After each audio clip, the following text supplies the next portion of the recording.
Vamos parecer falar da glória do reino, né? Uma glória que é esplêndida, mas é uma glória que é na terra, né? A demonstração, a manifestação, melhor dizendo, dessa glória na terra. Bendirei pelos séculos dos séculos, versículo 1, cada dia te bendirei e louvarei o teu nome pelos séculos dos séculos. Grande é o Senhor e muito digno de louvor, e a sua grandeza é inescrutável. Uma geração louvará as tuas obras a outra geração, e anunciará as tuas proezas. Falarei da magnificência gloriosa da tua majestade e das tuas obras maravilhosas. E assim segue, parece ser algo bem com Israel, né? Mas também, num certo sentido, com todos os homens.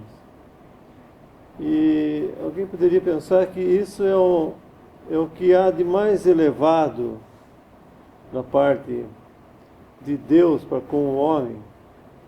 Essa manifestação dessa glória, esse reino aqui, essa bênção, essa finalidade que tem todas as obras de Deus,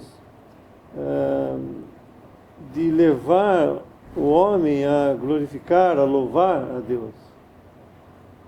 Mas é interessante, no Salmo 8, estava lembrando,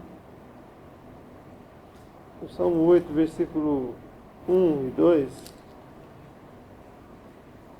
ó Senhor, Senhor nosso, quão admirável é o teu nome em toda a terra, pois puseste a tua glória sobre os céus.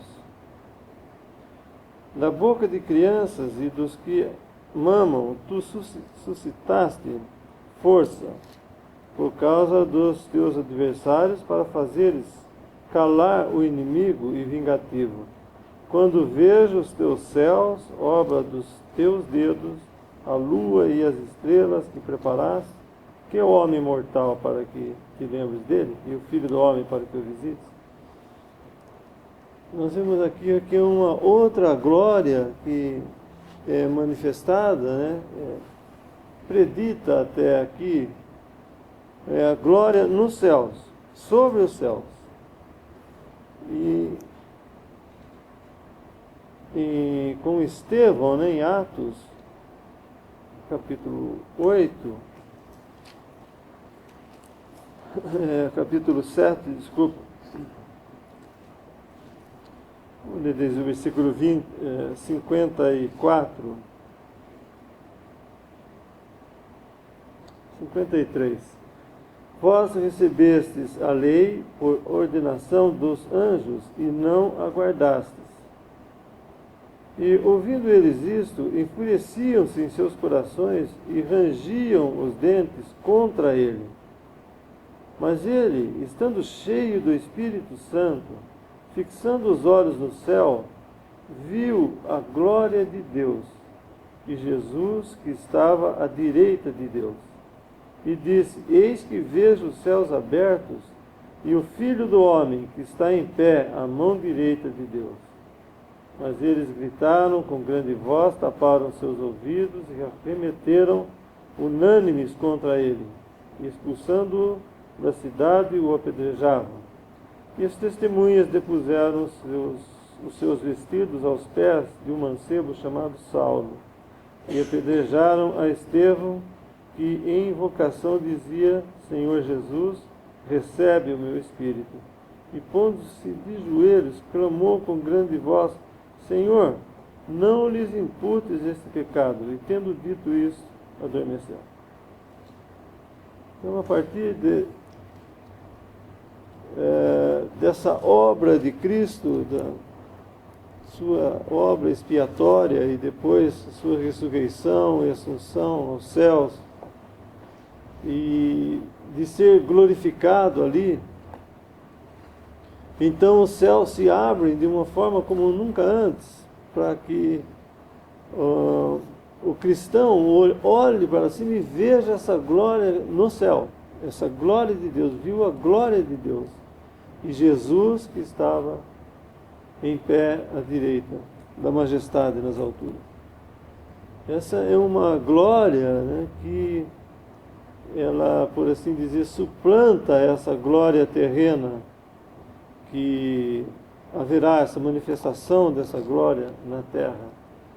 E não que seja pouca coisa essa glória na terra, mas porque no estado eterno nós vemos que há novos céus e nova terra, a manifestação da glória de Deus aqui.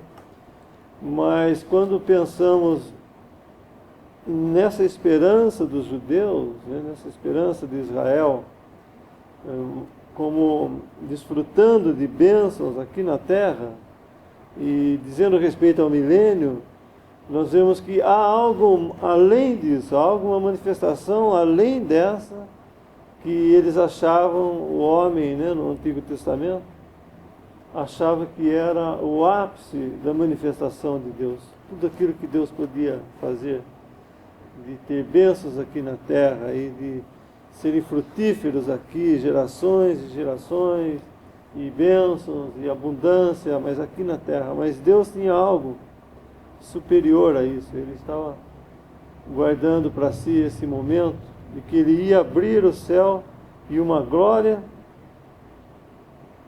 acima do céu ia ser revelado. Então nós temos essa maravilha, né, depois da obra de Cristo, essa revelação dessa glória de Deus nos céus. E, inclusive a obra de Cristo, ele pôs fim ao homem.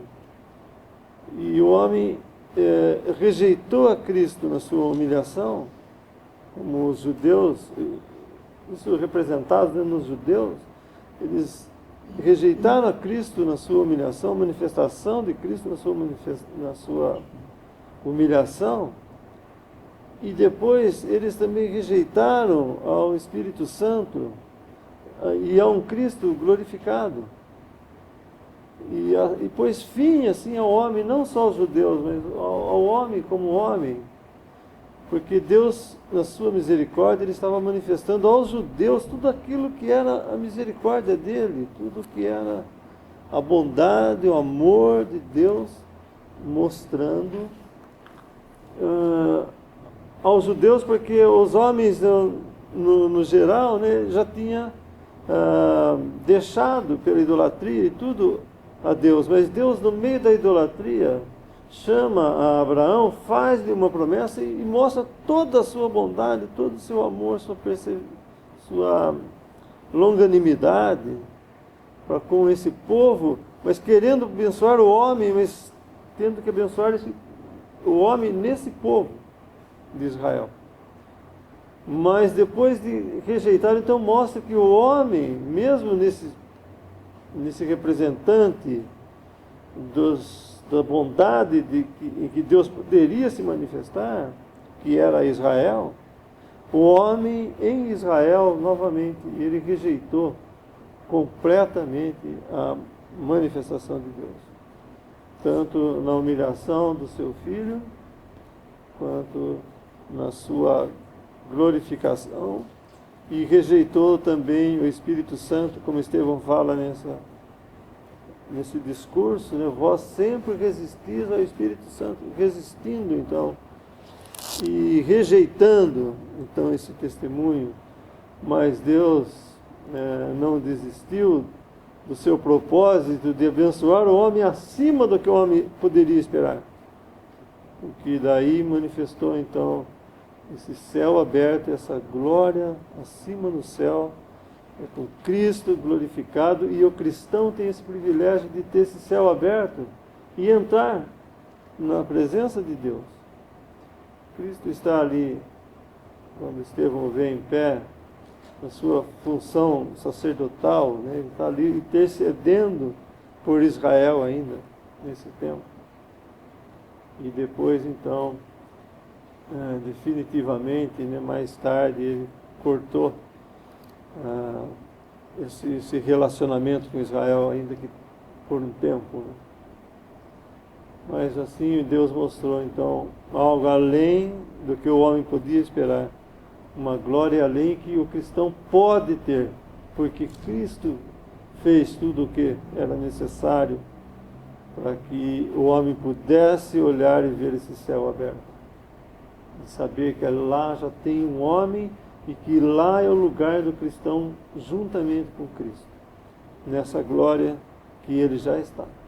Fala dele como rei, que tem o caráter da terra, não é rei dos céus. Porque o rei está conectado a Israel e às nações. Então, que é bem o caráter do reino. Quando Estevão olha, ele não vê o rei, o filho do homem, que tinha cumprido a obra de Deus. E esse versículo 10 também no nosso capítulo, esses santos, né, no versículo 10,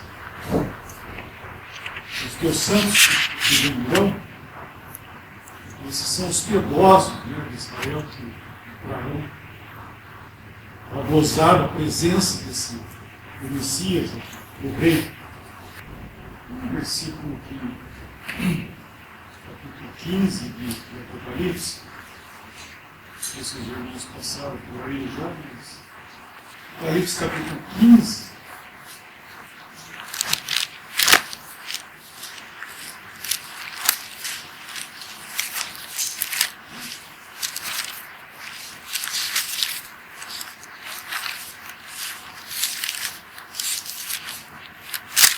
Versículo 3.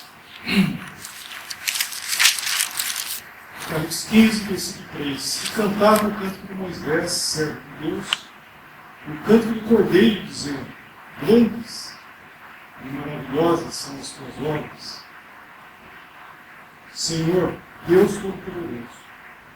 Justo e verdadeiro são os teus caminhos, ó Rei dos Santos.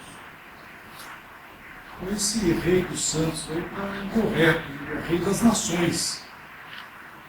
A tradução correta disso aí é atualizado no verbo que faz o Rei das Nações, não dos santos. O Rei está conectado a Israel e as nações. E tão pouco teria como uma relação com a igreja, inclusive. Né? Eles transportam para esse tempo agora, mas está errado. Mais um versículo também em Apocalipse, no início do Apocalipse, quando está falando de nós, ele fala, capítulo 1 de Apocalipse, versículo 5,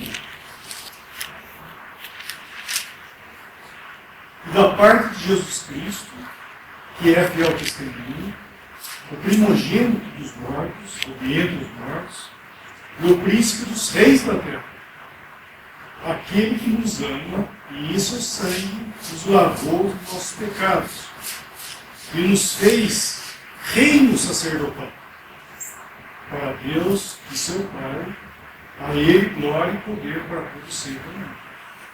Então, não nos fez reis e sacerdotes, nos fez reino sacerdotal.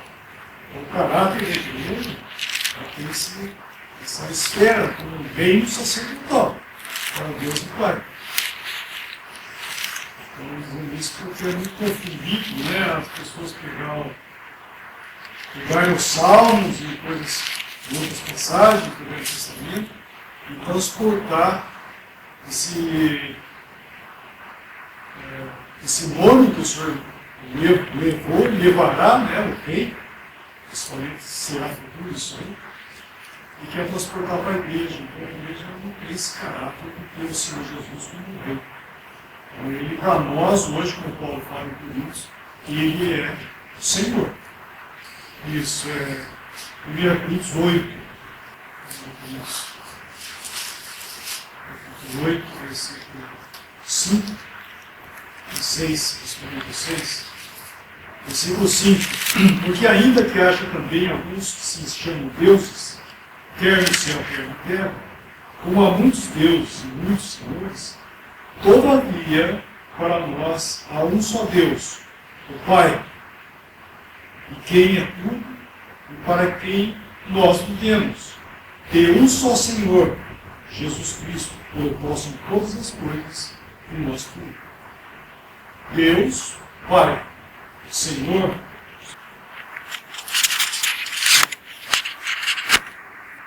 É interessante ali que eu estava lendo sobre o Senhor ainda está em pé, né,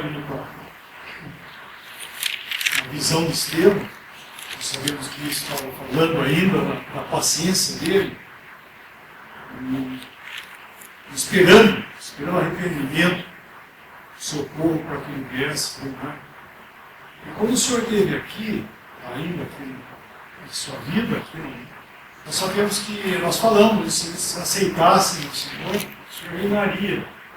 Mas nós sabemos que isso não ia acontecer. Né? Porque o Senhor, ele não reinará, ou não reinaria sobre o homem no seu estado simplesmente natural. Nós vemos isso em João 3, falando para Nicodemus que haveria necessidade do novo nascimento para que pudesse ver e entrar no reino. Então nós vemos que Israel ele vai ter que nascer de novo. Para que eles entrem no reino, eles vão ter que nascer de novo. Eles vão ter que passar por esse processo de arrependimento e conversão para que eles entrem no reino. E as nações também vão entrar com base também no reconhecimento do Senhor Jesus Cristo. Então isso é muito interessante, porque nós vemos que essa é a base, né, para aqueles que se aproximam, né, vão gozar de algo de Deus, sempre esse princípio do novo nascimento. O Senhor estava ali esperando, né, no início de Atos, esperando eles se arrepender. Mas, diante dos propósitos de Deus, nós vemos que o Senhor será muito mais glorificado agora, né, quando ele voltar para o milênio, do que se não tivesse ainda estabelecido o Senhor.